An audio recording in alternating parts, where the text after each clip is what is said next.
Love the way you put it on. Girl, you got my attention. Hey guys, if you need raw dog food anywhere in the United States, be sure to visit our friends over at texastrike.com.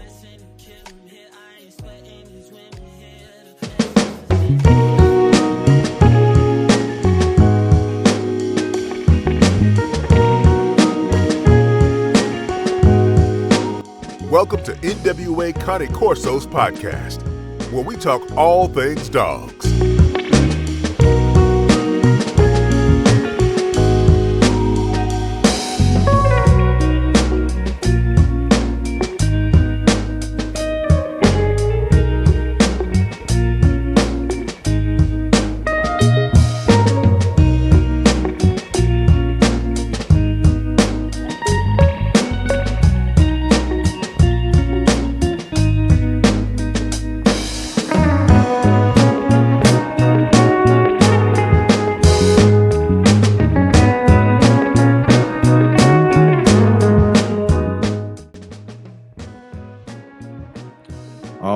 We're back.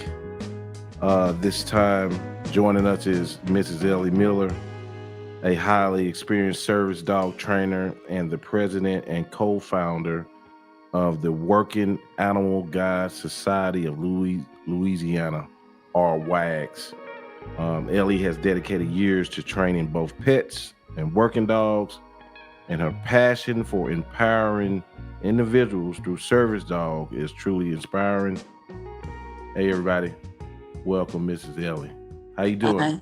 Fine. How are you today? I am in it to win it. Yes, ma'am. Yeah. How's it going for you? It's going good today. It's Good. a good day. Yes, ma'am. Yeah. So we're gonna jump right in it. Can you tell us a little bit about what drew you to the service dogs and how you got started? Well, I had had some illnesses. I had gotten through cancer. Started. I had some autoimmune conditions come up, and I had problems with my balance. Had diabetes and a lot of allergies, not only to foods but to medications. And I decided at that point to start training the service dog for myself. And because of the problems with mobility, and I needed a dog that would walk beside me, I started training a Great Dane puppy to help me with my balance. Right. Yeah.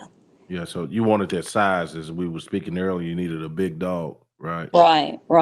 Okay. And I started with the scent discrimination between for diabetes, because as the puppy grows, you shouldn't put a lot of stress on their joints and anything until they are fully grown, because you could injure them and you can get injured as well.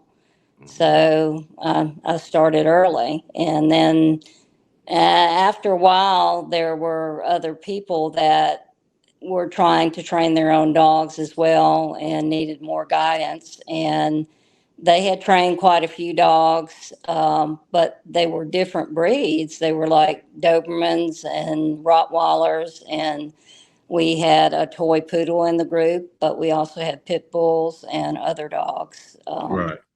So I'm sorry, I didn't mean to cut you off.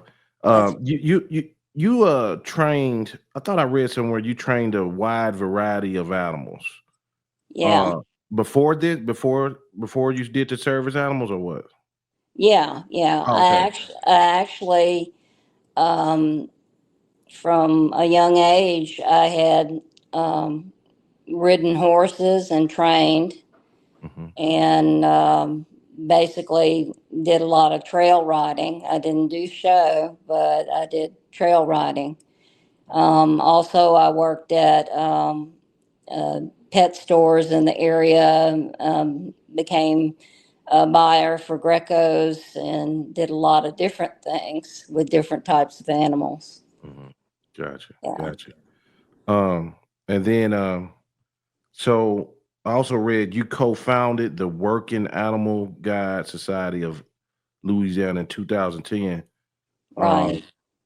so was it your own um, hurdles that drove you to start this program here?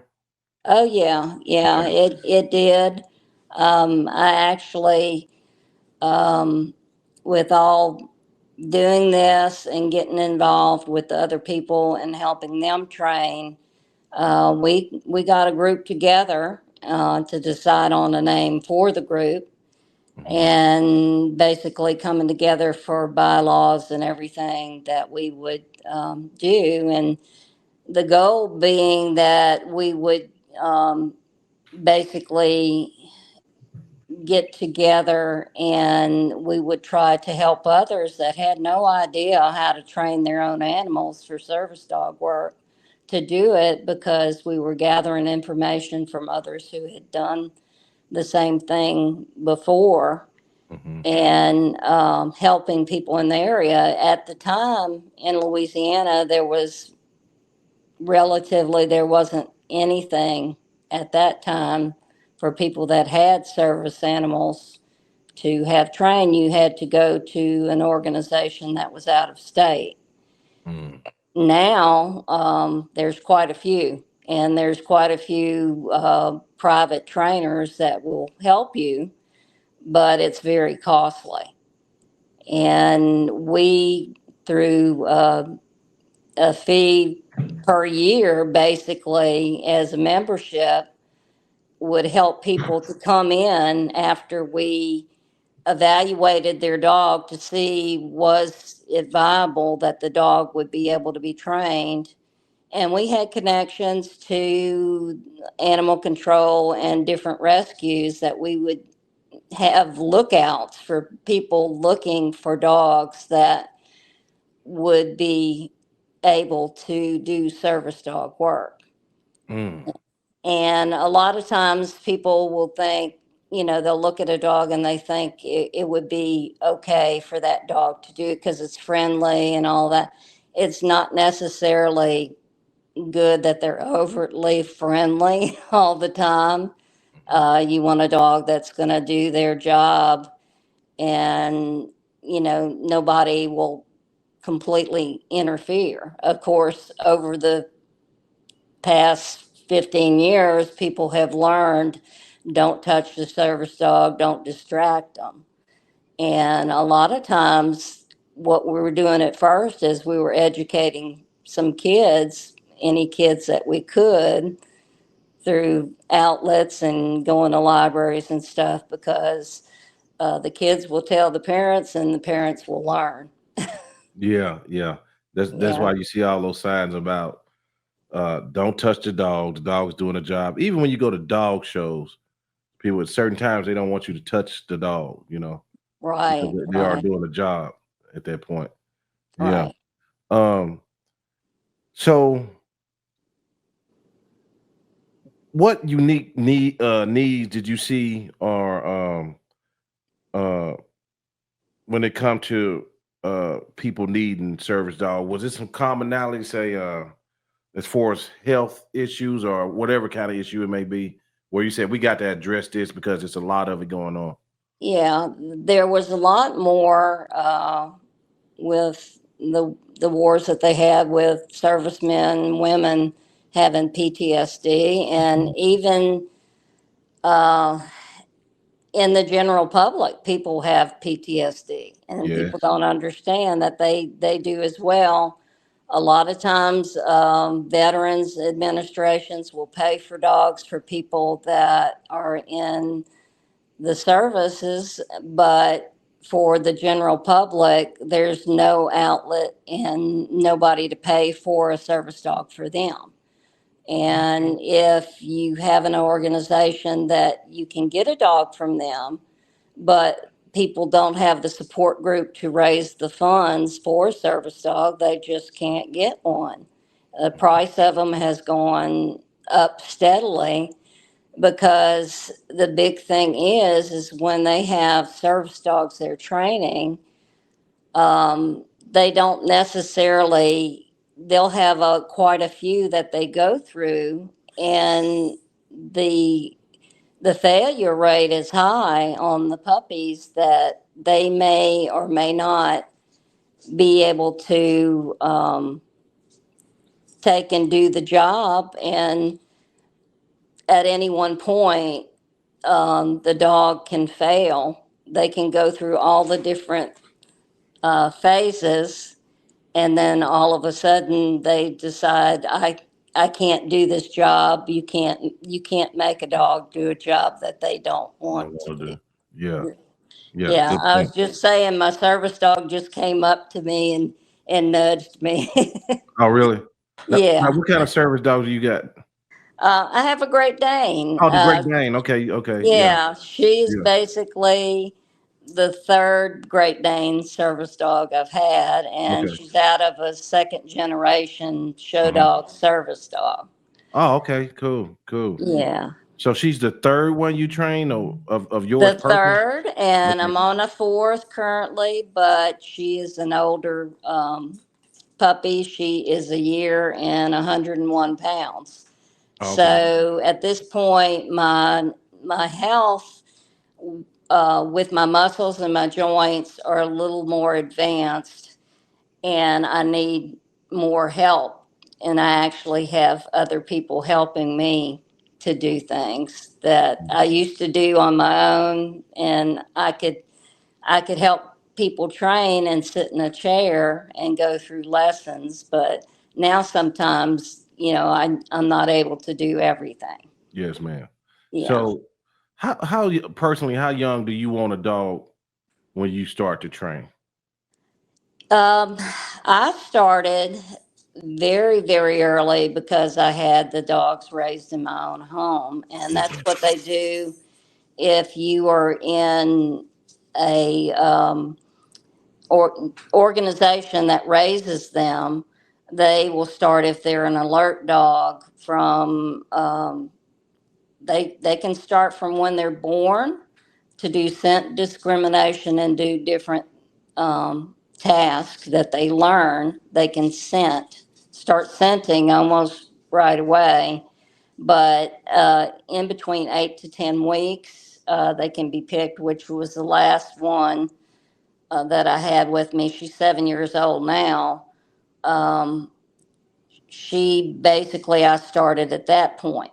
But if they are a animal that is from a rescue situation, the best is to not wait until after they're 2 years old for certain types of tasks. Right. Right. They learn quicker at a younger age, but it's not to say that they can't task or they can't learn as they get older. I mean, we've had them as older as 5 years old that they've been able to learn task Yes, ma'am. for the handler. Right. Yeah. Let me ask you this, so the general public can know. When you say scent detection, what type of scent detection are they detecting? For a diabetic, you go between a low, which I use as a 69 is a number. And if it goes up over 139 towards 200, then it's a high that you want the dog to learn to come up to you when they smell it and to bump you or to give you a kind of a sign that something is going on that you need to check. Mhm. And a lot of times, if you can get them to do the scent detection, they're going to be 15, 20 minutes ahead of time, ahead of any electronic device. Oh, wow. Yeah. Yeah. Yeah. Yeah. So basically, that's something that they learn. A lot of the schools, they will basically, you start with these scents at these certain levels, and the dog, when they give the signal, they will get a treat or something, so they learn that it's a good thing. to Right. when they smell this to let you know. Right. Um, Personally, what I do is I'll take like a dental cotton and get the scent from my saliva and store it so you can put it in a sealed container so you can use it to train the dog to those two scents. So I'll use a high and a low. Oh, okay. Gotcha. Gotcha. Right. Uh, I will get my scent when I'm testing my blood sugar at a high and a low mhm. and save it for training. Yes, ma'am. So Um, when I was just doing my research for you, it's so many different types of service dogs. yeah, Um, could you just kind of go over it to for the general public? Because this is really gonna help somebody yeah. what they're used for. You can get, like I was mentioning, diabetic alert. You have them for that. There is seizure alert, but seizure they don't know what it is the dog is actually alerting to. It has to be natural. They can do a seizure assist. They can realize that a seizure is happening and assist you to what to do to lay down. And then you have for PTSD, Mhm, which you basically have a dog if you are having night terrors to wake you up, or if you are in public so that you're comfortable in public, the dog will circle and basically shadow behind and the sides of you to alert you to let you know someone is approaching mhm. so that you're not the person is not surprised. And um, basically you have dogs that can be for autism, to help the autistic individual to focus and to not have uh, sensory overloads. They can do the deep pressure therapy where the dog will either jump up with their paws on them or they will sit down or lay down. The dog will get on top of them, Mhm. so that they don't have an overload of the sensory. And it will make them feel better. But also, I mentioned I use for mobility. And there's a lot of people that have different things, but they may have one or two things together. Yeah. And like I have the diabetic, but also the mobility, the dog will learn to get up in front of me when I need to get up and do a brace where I can lean on the dog and pull up on their, the their equipment, so I'll be able to steady myself and be able to walk with them without leaning or falling. Yeah, yeah, yeah. That's Yeah, excellent. That's excellent. Yeah, boy, hey, this is really gonna help somebody. Somebody that probably don't even know I need a dog. You know what I mean? yeah, Yes, ma'am. I appreciate you, Miss Ellie. yeah. Um, The biggest thing though, I say, you have to have the support of your family and your mhm, friends with this. Service dog isn't for everybody. mhm. People that may have the allergies, you may have to look into different types of service dogs that may be better for you. That's true. If you can't care for the dog, they still need to be cared for before you. They need to have their baths, they need to have their nutrition, they need to be walked. So you have to be able to take care of that. That's true. There are organizations that will help you with the cost of that if you're approved to be able to get a service dog from them. And at this time, WAGs relatively is small, but we have a lot of owner trainers that we allow into the group, that we let them to do the training, but we show them how to do it. Yes, ma'am. I got you.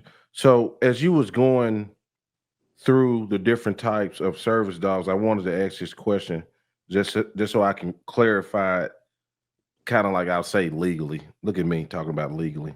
Um, what legally defines a service dog versus an emotional support animal or therapy training? Okay. Is there? Can you? It basically has to do with the disabled individual. The ADA, Americans with Disabilities Act, allows for the person with the disability to have a service animal with them. And it could mean a mini horse. You can still have the mini horses, but basically my Great Dane is larger than the mini horse would be. Right. Yeah. Got you. Yeah. But a service animal, basically, there is a list on the government website for ADA, that states that they have to be well behaved, they have to be in control at all times, trained, they must do a task for the disabled person, which means, for me, helping me to walk Mhm. or to get up, or the scent detection. It could be one of any. There are some organizations that feel like you have to have 1 to 3, but basically there are a lot of different cover organizations that you could be with that would help you get a service dog, and they have their own rules as to what or how well behaved a service animal is. Um, Emotional support, you only through the housing authority, if you fill out paperwork with them, basically to be able to have emotional support animal is allowed in housing that you're renting or in an area where normally they wouldn't allow dogs, but it's for emotional or a psychiatric diagnosis that basically you need this dog to be able to cope. They can't say no to that. But um, emotional support animals are not allowed where service animals are. Basically, they're not tasking, they're not doing a task to help you with your disability. They're just doing emotional support. Um, so it's allowed for housing, but you should not be able to bring them into restaurants or in grocery stores, because that could pose a health risk. A lot of the times when you have a service animal, they learn to not lick or sniff things they're not supposed to, which for the general public would keep things clean. Yeah. Yeah. A therapy animal is allowed in libraries or in hospitals, basically for the residents in those hospitals or nursing homes, that you bring them to visit them to make them feel well. And it's like emotional support, but you're doing it for other people.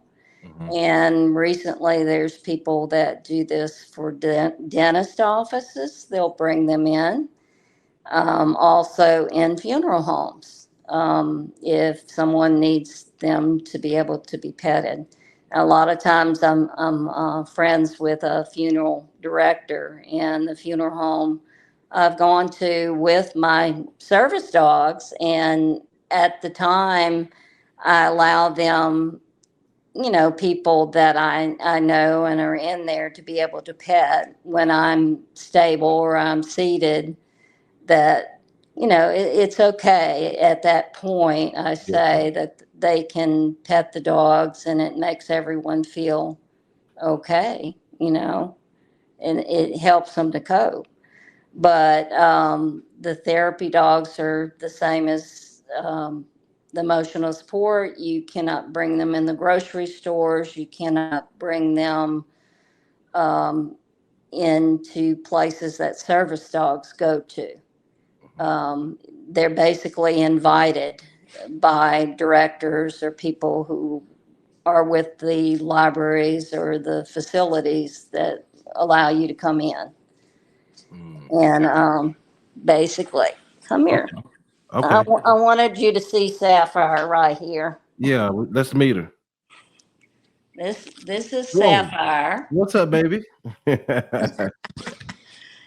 and Sapphire, welcome to the show. She keeps wandering around, and a little bit I'm going to have to check and see because this is her second time in to check on me. Oh, okay. Okay. Yes, ma'am. Yes, ma'am. Well, I won't hold you too much longer. I know you got stuff to do. So, Yeah. okay. But that's what they do all day long if you're somewhere. Mhm, And even when we've gotten together with the groups of the service dogs, we notice we'll let them out to play. They play like other dogs. They run around. They're at home. You have to take care of them. But they all play together. They learn to get along with the other dogs. And, you know, when they come in, we notice it's like every 5 minutes they'll come and check on their owners. mhm, mhm. Even when we're in a situation we're telling them you can go play, they're like that's their main focus is they're going to Yeah, work that's right. Yeah, no matter what. that's what. Hey, that's great. So, I was going to ask you this, but let's knock this one out because Okay. I know in everything there's always misconceptions. What are the common misconceptions that you want to explain to the audience uh, about? Um, the misconceptions. Just about any breed could be a service animal. It has to do with the temperament and what the individual animal can do for Mhm, you. Um, Basically, we've gone on a plane um, in the airport. We went in the airport. There's people that don't know when they're dressed in a vest. That they're not a police dog or anything. They're individual service dog for me. But at the same time, they a lot of people, like I said, don't realize you can have any breed. Um, the emotional support and the therapy dogs are not the same as the service dog. The rights are supplied to the individual disabled person through the ADA law. And uh, you can have a mini horse as a service animal. mhm. They can do a lot of the same things a dog can do. um, I'm not sure. I don't believe they can no longer fly on a plane, so that cuts that. But um, the biggest thing, like I said, the emotional and the therapy dogs. I've had people with emotional support dogs feeling that they can bring them anywhere, and unless they're tasking for the individual, um, they're not a service animal. They have to have a task that for the life of the individual with the disability, it helps them to go from day to day Yes, ma'am. and be able to go through life and have a one up that they're able to do. It's Right. like walking and stuff like that. Right. So basically, everything ain't a service dog, isn't a service dog that the public thinks is a service dog. That's they can go places with it. Thanks for clarifying that because I think a lot of people are confused on that. Oh, Yeah. they are. Yeah. I've run into it, and it's they you want to make sure that they are so well trained that they are non-aggressive to anybody or any other dog that they might run into that's a service animal. A lot of people have had service dogs attacked by non-service Oh, animals wow. that Yeah. they think are, but what it is the training that they go through. They are taught to basically ignore the other dogs, to know that they're there and to basically let you know, but to not seek them out. And one thing I would say that's a safety that we do, I said, if you do not know a service animal or you see them and you don't know how they're trained, if you have a service animal, don't approach that dog. Right, right. You're not sure of what may happen, and it takes is one time for the career of the service dog to be over. Yeah. Yeah. As a as a handler, what challenges or do you still face regarding public access and things like that? In a lot of places,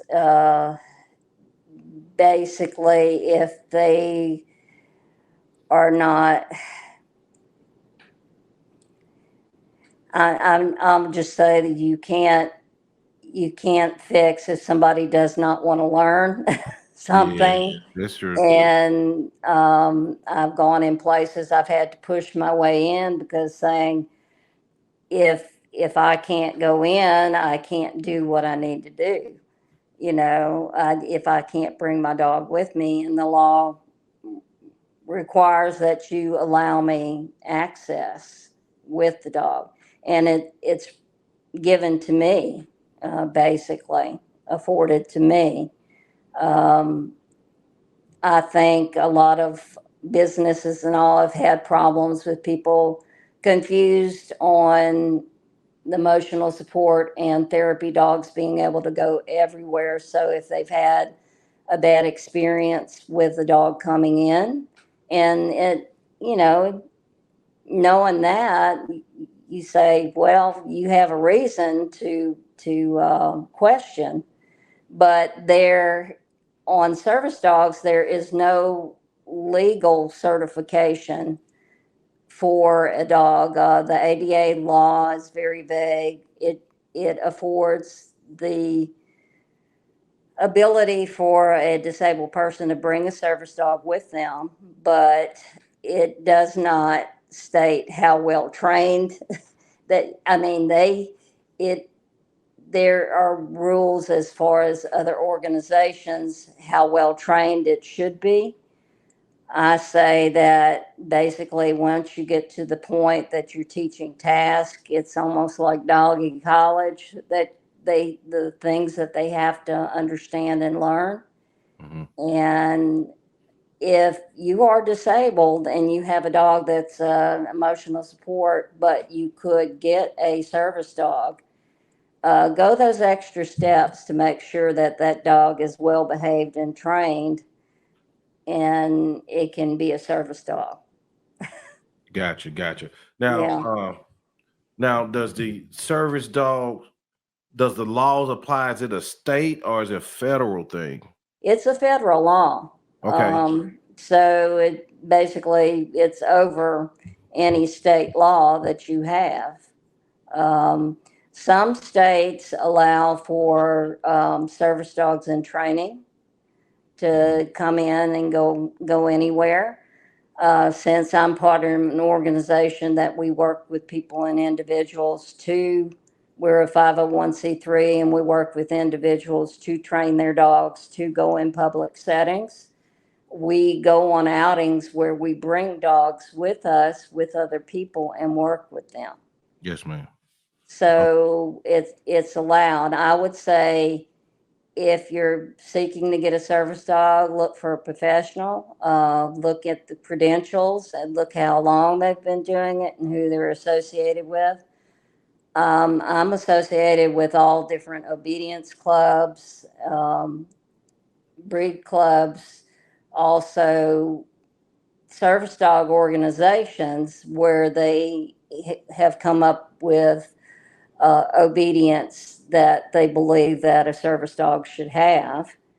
And when you do that and you're going with an individual that does all of that and they have a good record, then you're going to have a good outcome.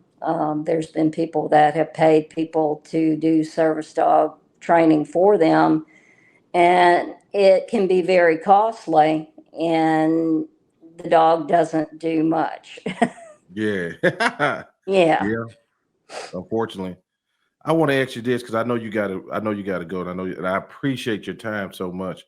But how can listeners support organizations like WAGS and the broader service dog community? And guys, just a reminder, WAGS is Working Animal Guide Society of Louisiana. right. We have a website, wagsla.org, Okay. and we have a button on there that you could donate, and it could help other people to train and get their dogs trained. Um, if we have things in any, and I'm saying any organization because we work with other organizations as well. I'd like to spread it all over the United States that Yes, we ma'am. work with them. That if they're having some type of fundraiser and you see that there's somebody that's needing a service dog, go out, if they have something at a restaurant to eat and to be able to support that person and getting the service dog because it could be a matter of life and death for them. Yes, it could. Yes, it could. All right. Well, I'm gonna wrap it up. Here go another one for you, and we're gonna get out of here. Um, a two-folded question. I want to know where you see the future of service dog training in 5 and 10 years. And also in that question, I want to ask you, are there any new technologies that's developing to help you guys on your mission?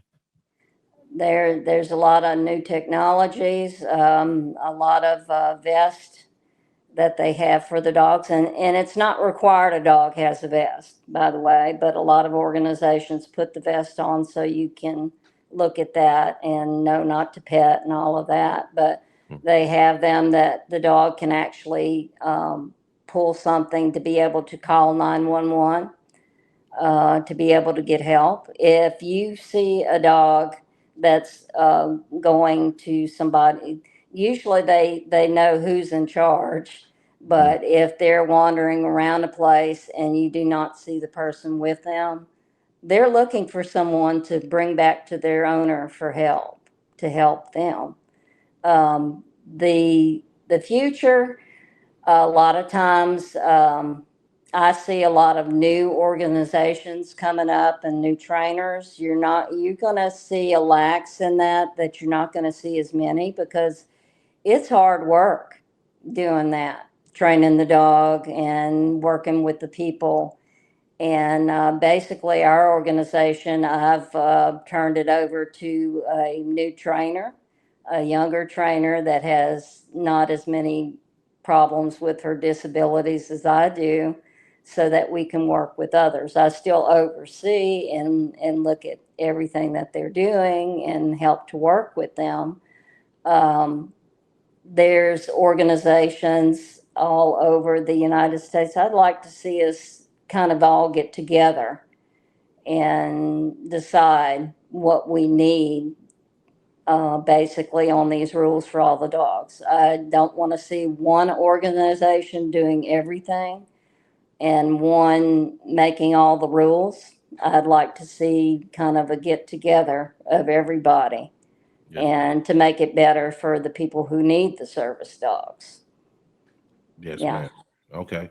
Well, I tell you what, Miss Ellie, it's been very enlightening conversation for me. Uh, it's nice to see your passion, uh, and this is something that helps people, and I appreciate it, and I want everybody out there. if you can support this organization in any way. I know when people come on the podcast, y'all start calling them. Don't blow her up too bad. But yeah, I'm gonna let you close this out with anything else you'd like to say. We need volunteers to help Yes. with people. In It's Louisiana. a What lot part of to train Louisiana the are you in? dogs. Sir? What part of Louisiana are you in? Baton Rouge area. Baton Rouge. Okay. Matter of fact, John, this is a friend of John Mims. He's visited my channel many a times. Actually came to my house. We did some training maybe a month or two ago. Yeah. Yeah. Yes, ma'am. But I mean, we've reached out to people in all different areas of Louisiana, and we have members that have moved on to different organizations all over the United States. Excellent. All right. Well, Miss Ellie, I sure do appreciate you. Everything you do. Yes, ma'am. Thank you. You're welcome. All right, guys, until the next time, we'll see you when we see ya.